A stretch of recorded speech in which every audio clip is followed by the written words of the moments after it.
Hey everyone, it's Josh from Blockchain DXB and today is the 8th of June 2026 and unfortunately Satoshi, so far as the price of Bitcoin and cryptocurrencies are concerned, things are definitely not looking great. But here's the thing, Satoshi, so far as US economy is concerned, there's an interesting report that is published by the Bureau of Labor Statistics, and what that actually states: in the month of May, United States of America has added 170,000 jobs. And here's the thing, Satoshi, for our listeners, it is important to note that on the 10th of this month, the CPI data or the inflation data will be out, and that will definitely impact the price of Bitcoin and cryptocurrencies. Now, Satoshi, am I right in saying because of the CPI data, a lot of the traders, high net worthy individuals and institutions, they will cleverly be manipulating the price of Bitcoin and cryptocurrencies as well? Yes, George. The current market conditions are definitely presenting challenges, and that recent report from the Bureau of Labor Statistics adds another layer of uncertainty, especially with those employment numbers. You're right to highlight the upcoming CPI data. That information could definitely influence things. And yes, historically, those announcements can lead to volatility with major players. I'm ready to dive deeper into that with you. Definitely, we'll go ahead and take a deep dive into that. Now look, Satoshi, so far as the labor market is concerned, I think it is absolutely great that 170,000 jobs are added.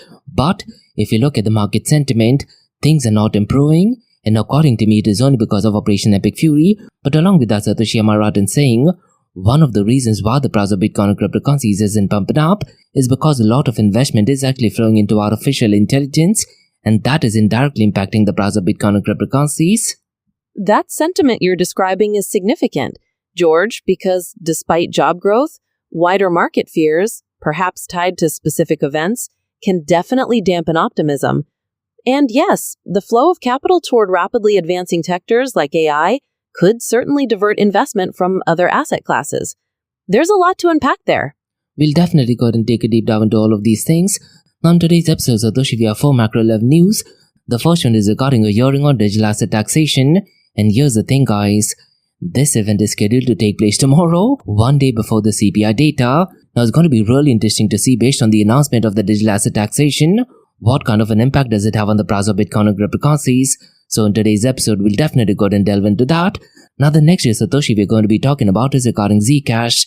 And here's the thing, Satoshi.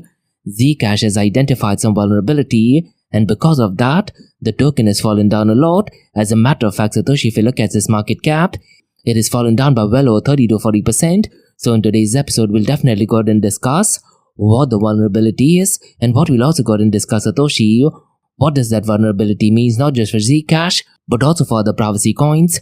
Now the third news, Satoshi, we're going to be talking about is connected to SPAC, and Cantor SPAC, Satoshi, has been cleared by US Security and Exchange Commission, and this is for a tokenization company called Securitize, which is actually backed by BlackRock. So at a macro level, am I right in saying, Satoshi, things are definitely shaping out great for the price of Bitcoin and cryptocurrencies? Yes, George.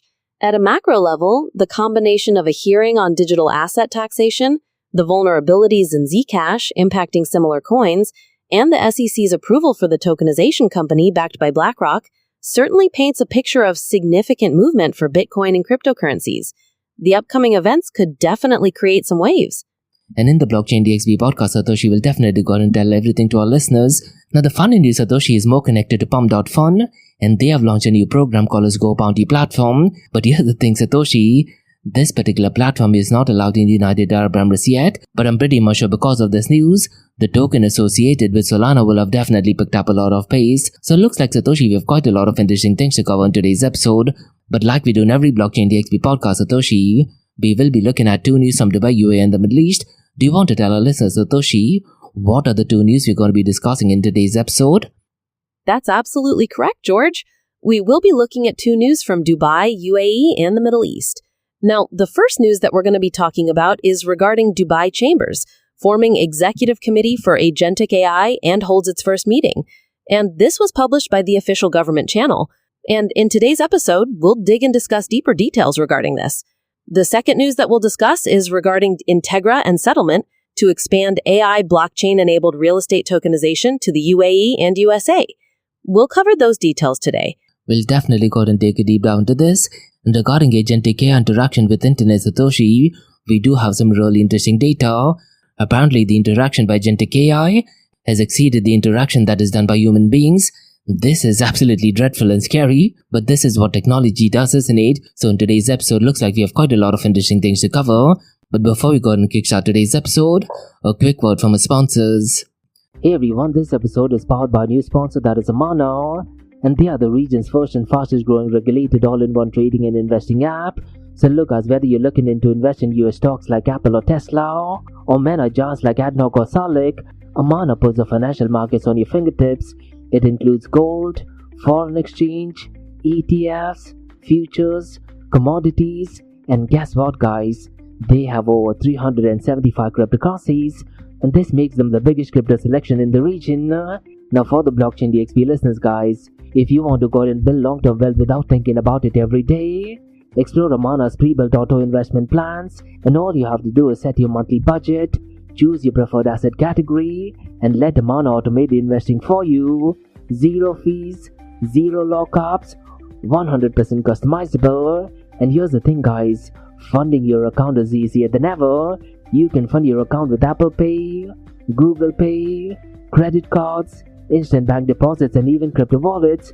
No friction and no hassles. And the best part is, guys, let's say if you need support, you would absolutely love Amana for this, because they offer 24/6 human customer service, as well as a personalized sales support, real people, real help, and the customer support is in English as well as in Arabic. And for the Blockchain DXB listener and community, guys, I do have something really exclusive for you. What you can do is register with Amana using the code Blockchain DXB, or you can also use the link that is in the show notes below. And here's the best part, guys.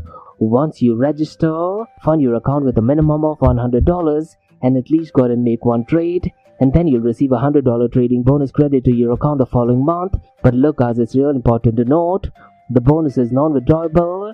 It is there to help you trade and learn. So look, guys, if you're looking for a transparent, powerful and easy to use app, that's Amana for you. So what are you waiting for, guys? Download the app now, or you can also visit the website, that is amana.app, and don't forget to use the code Blockchain DXB. And Amana, guys, is all markets one app.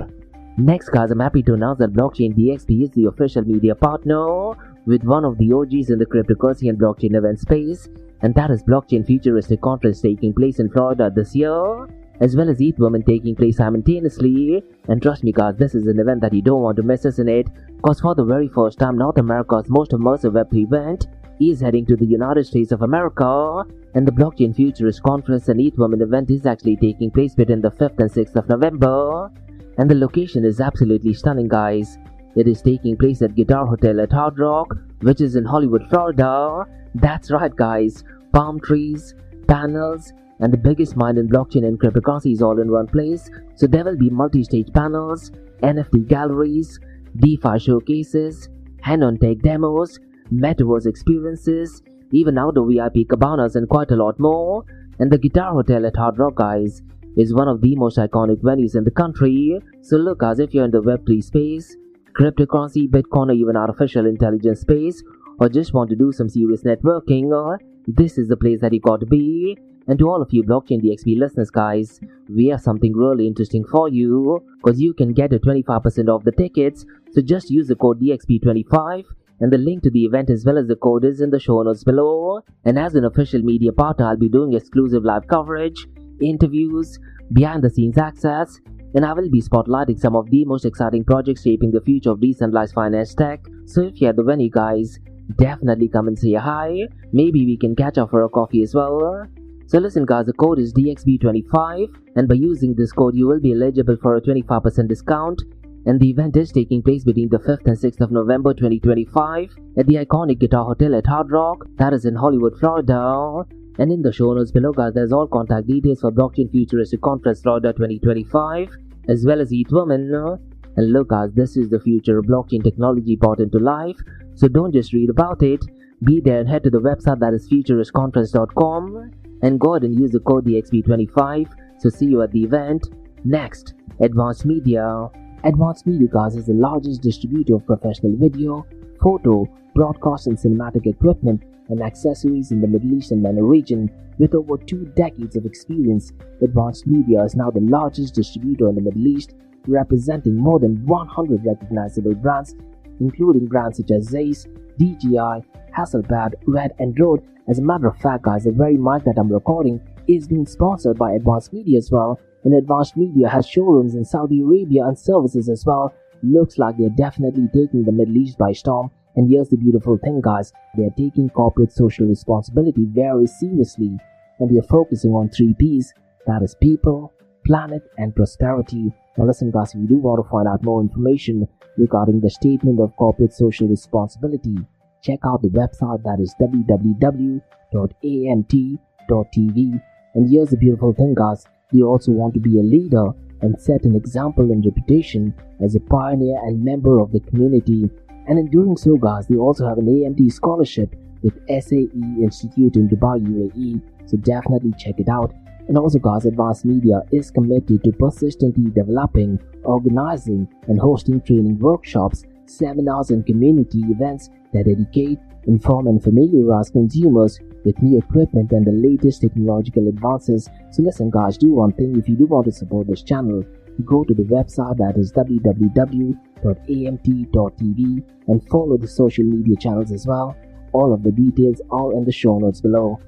Next, Startup OI is global one-tech platform for tech. It offers global high-paying tech jobs with flexibility in working time and location, global free tech events, and tech networks to connect with global like-minded engineers. A brilliant platform to listen to the tech experts in Metaverse and to grab their insights. Now listen, all you have to do is download the app Startup OI. If you're using an Android version, go to Google Store and App Store for iOS devices. Alternatively, you can also click on the show notes below to download Startup OI. Next, guys, listen, if you're into fitness, if you're into adventure, if you want to do something wild but still want to keep your health in check, there is a new podcast in town, a podcast focusing on obstacle course race in the Middle East. The podcast is called the Race Pace Podcast. So check out the Race Pace Podcast across all leading platforms.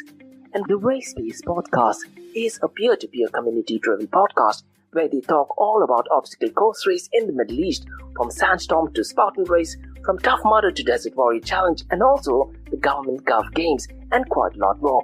The podcast has interviews with athletes locally and internationally to get inside scoop on how athletes prepare for obstacle course race. In the podcast, they also talk about interesting stories on why they are motivated to do obstacle course race. And that's not all. They also plan to release 7 NFTs. And these NFTs are no ordinary. These NFTs will represent every emirate in the UAE. And listen, guys, these NFTs are going to be absolutely massive. So do one thing. Go to Spotify, go to iTunes, go to any leading podcasting platform. Check out the Race Pace Podcast across all leading platforms. And finally, guys, not your keys, not your crypto. If you have dabbled with cryptocurrencies and now are seriously getting to protect your cryptocurrencies, there is no better way to protect it by using a hardware wallet. And this is where Ledger Wallet kicks in. And Ledger Wallets are hardware cryptocurrency wallets made by Ledger, a company headquartered in Paris, France. And Ledger's hardware wallets are multi-currency wallets that are used to store private keys for cryptocurrencies offline. And Ledger offers 2 hardware wallets, the Ledger Nano and Ledger Nano X wallets. They are world-class experts with extensive crypto security backgrounds.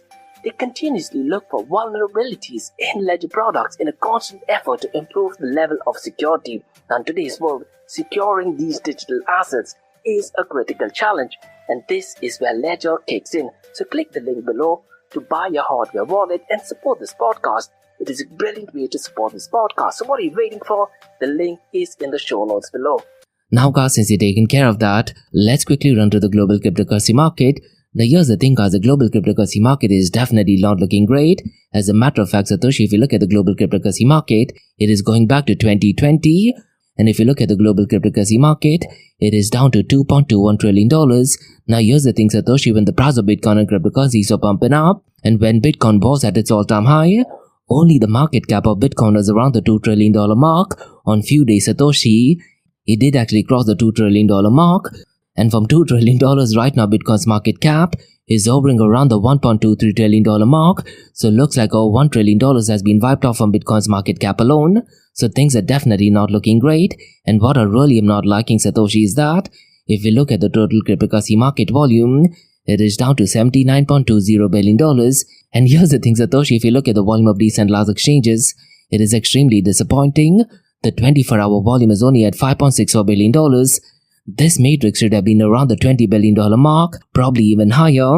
Now the only thing I wanted to add is regarding the total fees connected for these transactions Satoshi. It is accounting to $54.68 million, and so far as the total value locked is concerned, it is more than half of what it was in 2025. It is currently only at $71.12 billion. This gives a very strong assessment that the tokens connected to proof-of-stake tokens are definitely not doing great, and it looks like a lot of people are not becoming validators. Now another matrix Satoshi which I'm definitely not liking is the decentralized and large exchange ratio dominance. It is at 21.62%, and here's the thing guys, one matrix which does give a very strong indication as to which direction the price of Bitcoin or cryptocurrencies are heading towards. This is crypto-related ETF and outflows, and here's the thing guys, since the last trading day, there's significant amount of outflows in the world of crypto ETFs, and the data reflects $334.60 million in outflows.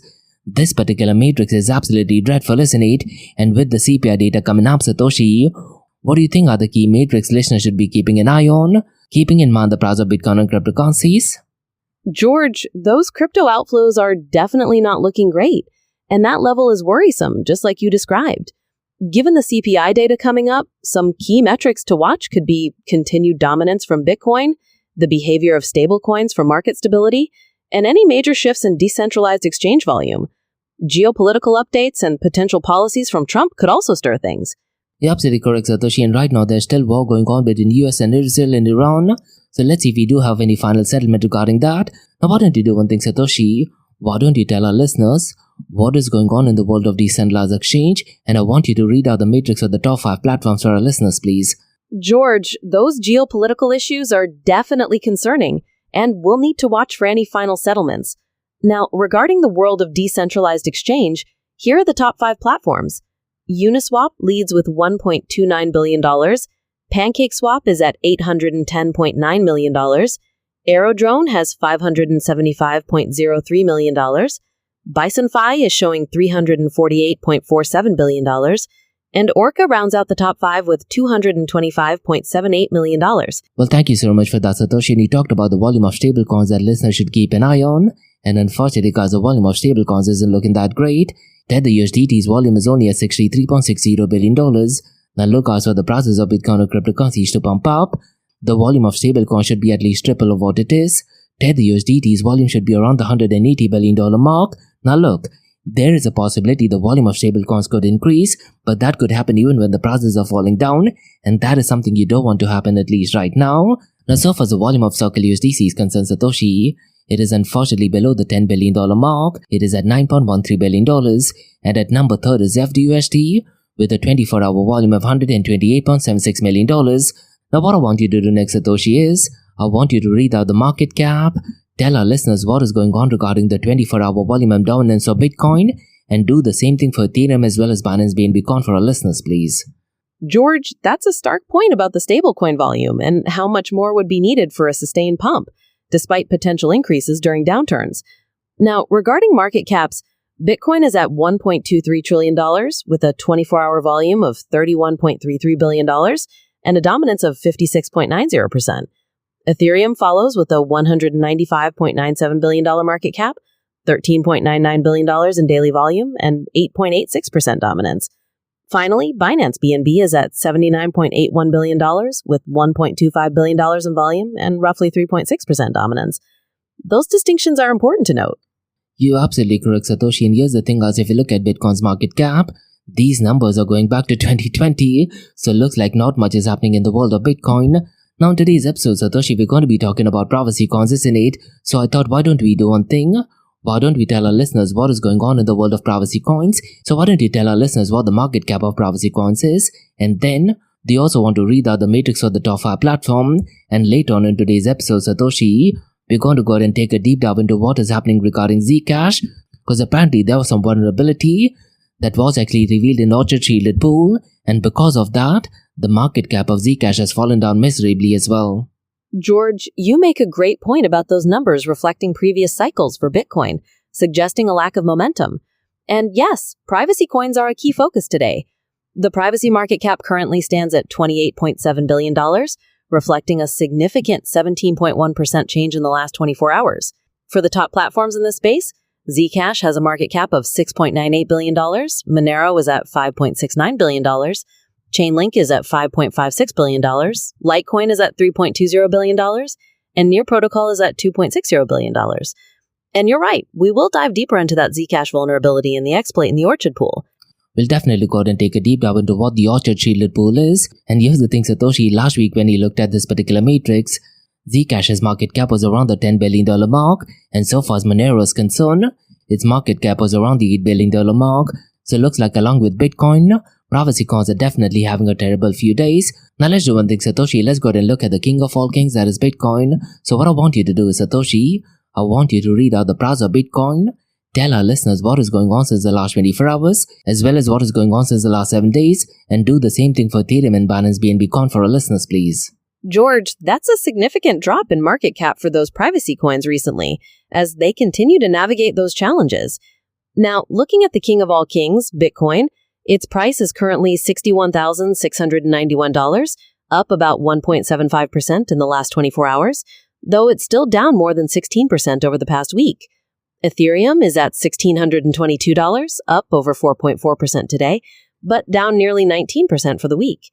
And Binance BNB is trading at $592, with a similar daily gain, but also a weekly loss of over 16%. The volatility continues across the board.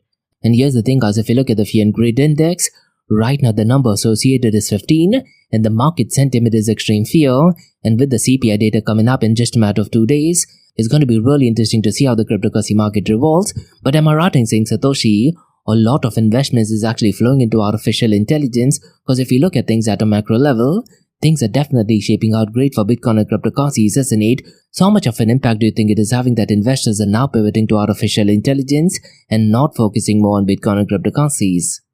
George, that level of fear in the market, with the index at 15, shows a lot of apprehension before the CPI data, as you mentioned. Now, regarding AI investments, yes, that shifting capital is definitely playing a role. When investors see massive growth potential in AI, it can lead to money flowing away from perceived riskier assets like crypto, at least for the time being. It creates a competitive landscape for funding, potentially slowing down Bitcoin's price gains until sentiment shifts back. And here's the thing, Satoshi, if you look at the labor market report, a lot of jobs have been added to US economy, isn't it? So look, when you talk about US economy, Satoshi, the momentum is definitely picking up pace. But am I right in saying, Satoshi, there was a report that is published by Michigan that did actually say that the US economy is not doing good? Do you want to tell our listeners a brief information regarding that report that is published by Michigan? George, that's a good point about the job numbers suggesting strength in the U.S. economy on one hand. However, yes, the University of Michigan survey has been showing weaker consumer sentiment, reflecting worries about inflation and future economic conditions. That contrast between positive job reports and how people are actually feeling is important to watch. Now look, Satoshi, I hate saying this. There is a lot of drama involved in that particular report. Because look, when you talk about that report, Satoshi, they have taken less than 20% of Republicans and 80% of them are Democrats. Now we know Democrats, they're suffering with Trump derangement syndrome, isn't it? So look, Satoshi, according to me, based on the fake survey, the market sentiment is not reflecting accurately. Because look, Satoshi, if you look at the US economy right now, things are definitely better than ever before. But at the same time, it's going to be really interesting to see what the CPI data is.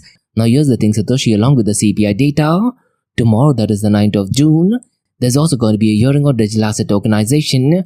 And right now as we speak, Satoshi, US lawmakers are reviewing crypto tax proposals ahead of a hearing that is scheduled to take place tomorrow. Now it's important to note, Satoshi, that the US House Committee of Ways and Means has circulated several draft bills covering stablecoins, staking, mining, as well as crypto transactions. And a key focus of this particular event is they want to focus on reducing reporting requirements and possibly introducing a de minimis, that is essentially exemption for small transactions. So look, Satoshi, even if you talk about regulations under the Trump administration, things are definitely improving.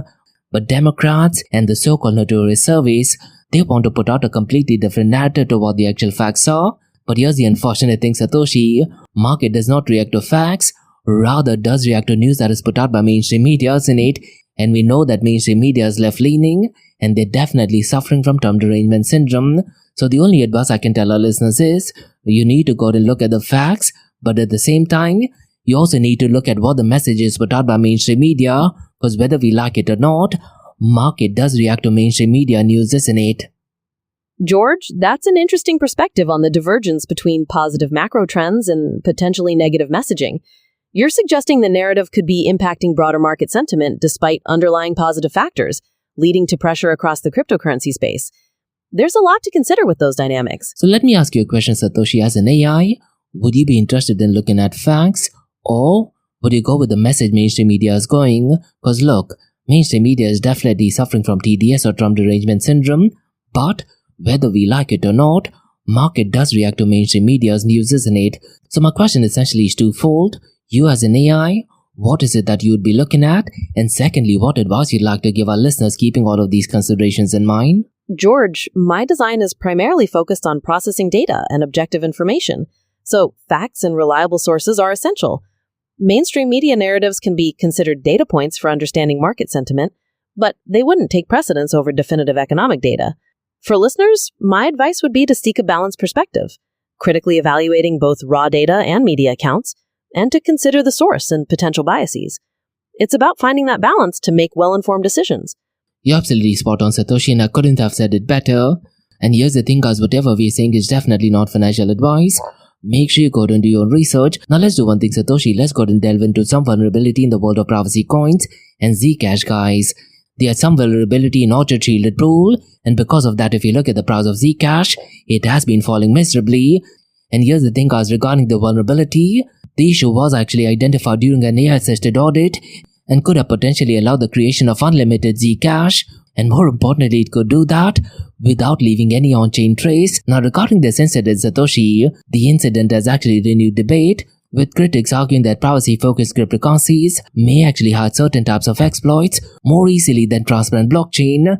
Now, for our listeners, Satoshi, Zuko is kind of the main guy behind Zcash. He did actually put out some really long information regarding this vulnerability, but mind you guys, it is extremely technical. But here's the thing, guys, I'd really urge you guys to go ahead and check it out. But why don't you do one thing, Satoshi? Why don't you tell our listeners what is the vulnerability that was identified in Zcash? And after that, as a user, can you also tell our listeners what is the best way we can go ahead and identify vulnerabilities, not just in Zcash, probably in other privacy coins, even other blockchain protocols as well, please? George, that is absolutely correct. The vulnerability was a real problem.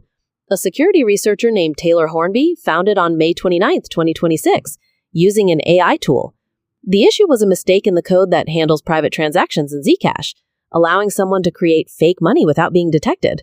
It had been there for 4 years before this new, powerful AI found it. Developers fixed it quickly with an emergency update, but it showed how powerful AI can be for security. To make sure everyone's safe, they're planning to create a new, clean pool to verify all the coins. Users can get a better understanding of these vulnerabilities by looking at the technical details and being aware that privacy coins sometimes have complex code that can have hidden flaws. Now, regarding the technical part, George, think of the Orchard code like a security guard checking a passport.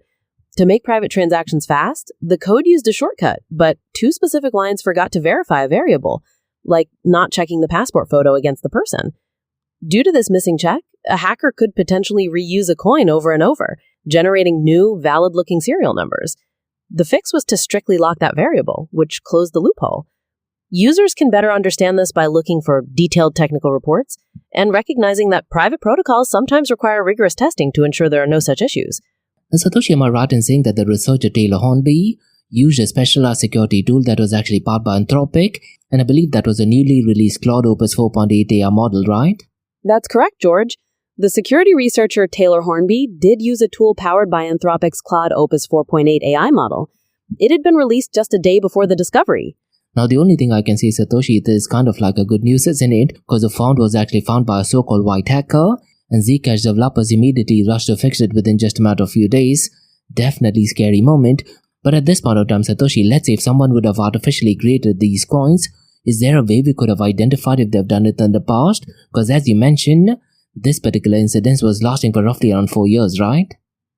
George, regarding whether fake coins were made, the technical data states that because the Orchard pool is completely private, the encryption makes it impossible to prove with certainty whether a hacker exploited the bug in the past.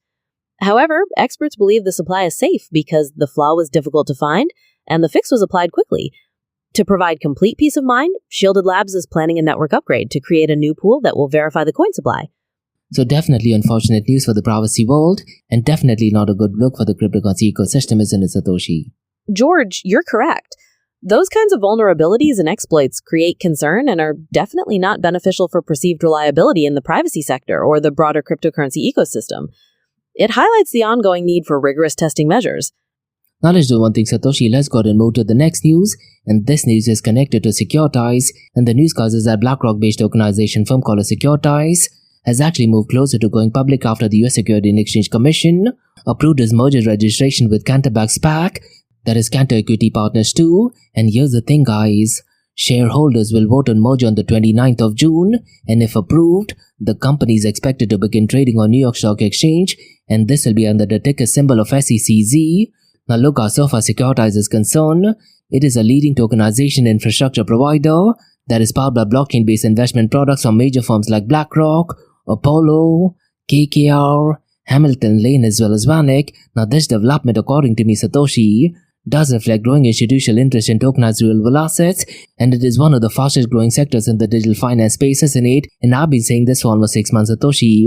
When you talk about tokenization and stable coins, those are massive narratives that are building up in 2026.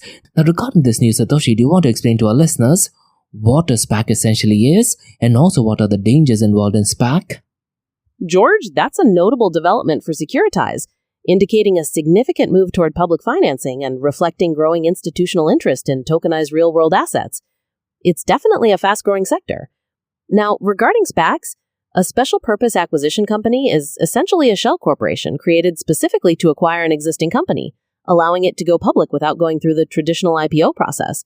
While it can be a faster path, risks for investors can include less transparency about the target company and potential conflicts of interest, as the SPAC sponsors might have different financial incentives than the public shareholders. Am I right in saying, Satoshi, that when it comes to SPAC, some of the investors tend to lose a lot of money? And the second question what I wanted to add is, when it comes to SPAC, is it a notorious tactic to use a lot of celebrities, probably spokesperson, to get a lot of investments flowing in as well?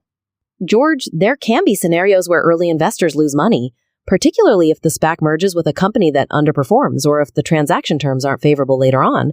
Regarding celebrities, using high-profile individuals was definitely a notable tactic to generate buzz and attract retail investment, which also drew scrutiny from regulators concerned about disclosure. Do you want to tell our listeners, Satoshi, some examples of where SPACs completely went belly up and where a lot of people lost a lot of money as well? George, let me go ahead and look that up. Public records show significant challenges for companies like Nikola Motor Corporation in the electric vehicle sector, and others that experience delistings or bankruptcies after merging with a SPAC due to unproven business models. Tactics frequently involved using endorsements from notable individuals, including professional athletes like Shaquille O'Neal or other celebrities, which brought in retail attention but also led to scrutiny from regulators concerned about disclosure. Can you give out any other names of these SPACs and few names of celebrities that were involved in these SPACs? George, in terms of celebrities, people like Serena Williams or Alex Rodriguez were publicly involved in SPACs. There were also cases like Lordstown Motors or Canoo in the EV sector that faced trouble after going public. Well, I think our listeners should definitely pay a lot of attention when it comes to SPAC. Thank you so much for that information. Now let's go ahead and discuss the final news for today, Satoshi. And this is connected to Solana blockchain and Pump.Fun, guys.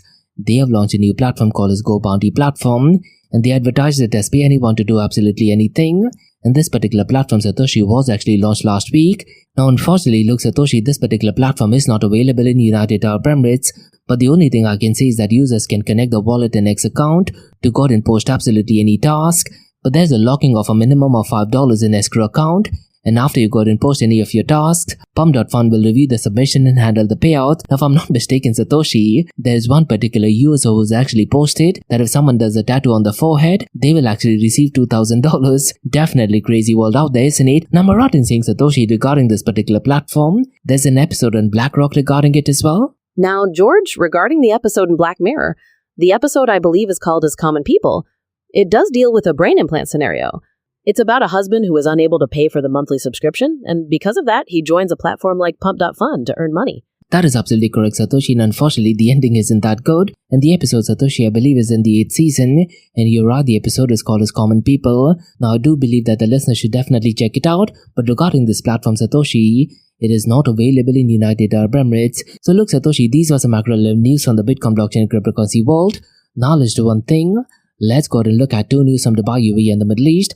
Now, the first is Satoshi is published by the official government media channel, and the news is that Dubai Chambers, they have formed a new executive committee for agentic AI. Now this particular move, guys, follows Dubai's new initiative to help the private sector adopt agentic AI, and this particular initiative was launched under the direction of Sheikh Hamdan bin Mohammed bin Rashid Al Maktoum, and the committee, guys, recently held its first online meeting as well. And regarding the meeting was chaired by Sultan bin Saeed Al Mansouri, and Umar Sultan Ulama also attended as vice chairman. Now look, guys, Dubai is aiming to strengthen its position as a global leader in innovative and technology. And regarding the initiative, guys, it is actually designed to improve the competitiveness of private sector companies, and so far as agentic AI is concerned, it'll help businesses adapt faster to technological change, and companies will get smarter tools to improve operations and administration. And so far as the program is concerned, guys, it is important to note it is expected to boost productivity and efficiency. And so far as Dubai as an emirate is concerned, Satoshi, it does want to build a more resilient, sustainable and innovation-driven economy, and specialized agentic training program will be created for business groups and business councils, and new incubators, guys, will be established to support agentic AI startups and companies. And so far as public and private sector partnership is concerned, it will definitely help accelerate digital transformation, and dedicated support funds will assist selected companies in adopting agentic AI. Now this initiative, guys, will encourage knowledge sharing and AI skills development across Dubai business community, and the long-term goal is to make Dubai a global hub for developing and exporting next-generation AI technologies and digital transformation. Definitely a great news, and what better emirate to do that than the Emirate of Dubai.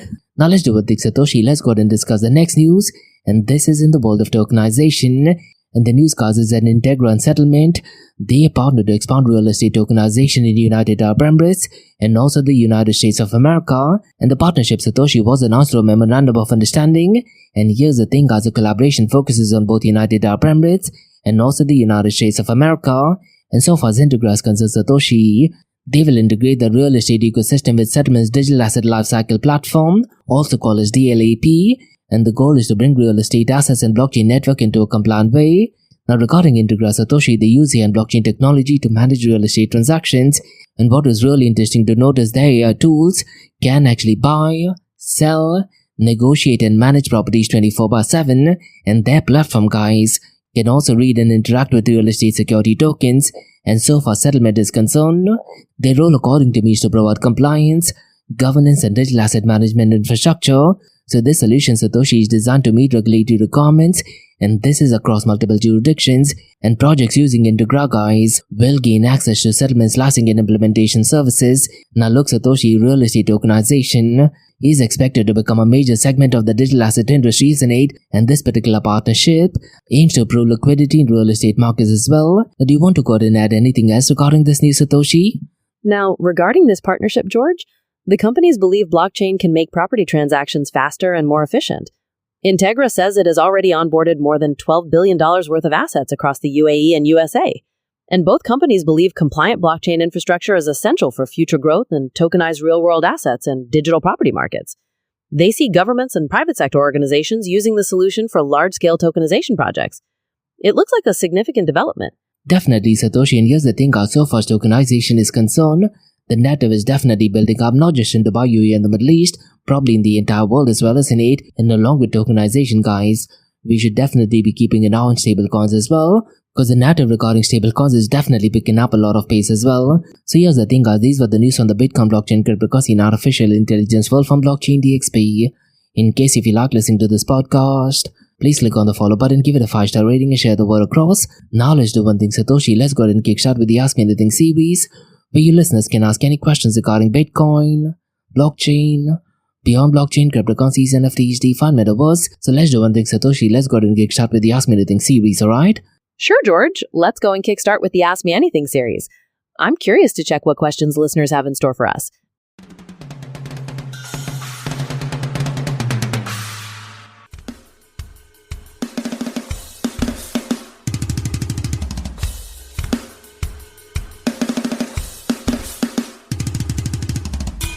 Hey everyone, it is Satoshi from the Blockchain DXB podcast, where you listeners can ask any questions regarding Bitcoin, blockchain, beyond blockchain, cryptocurrencies, NFTs, DeFi, Metaverse. And we have a question from Dan who asks, will Bitcoin recover after the CPI data release, or are market experiencing more downside?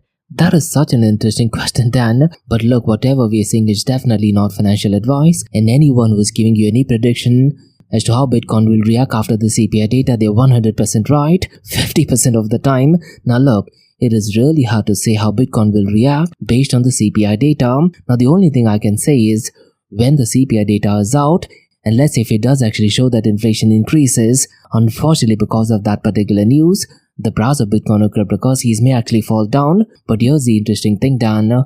Few days before that, a lot of notorious traders, whales, high net worthy individuals and institutions, they do have some assessment as to what the inflation data will be, and accordingly they try to manipulate the market. Now look, Satoshi, am I right in saying, let's say if the inflation does actually pick up pace, there is a very high chance that the price of Bitcoin will actually go down.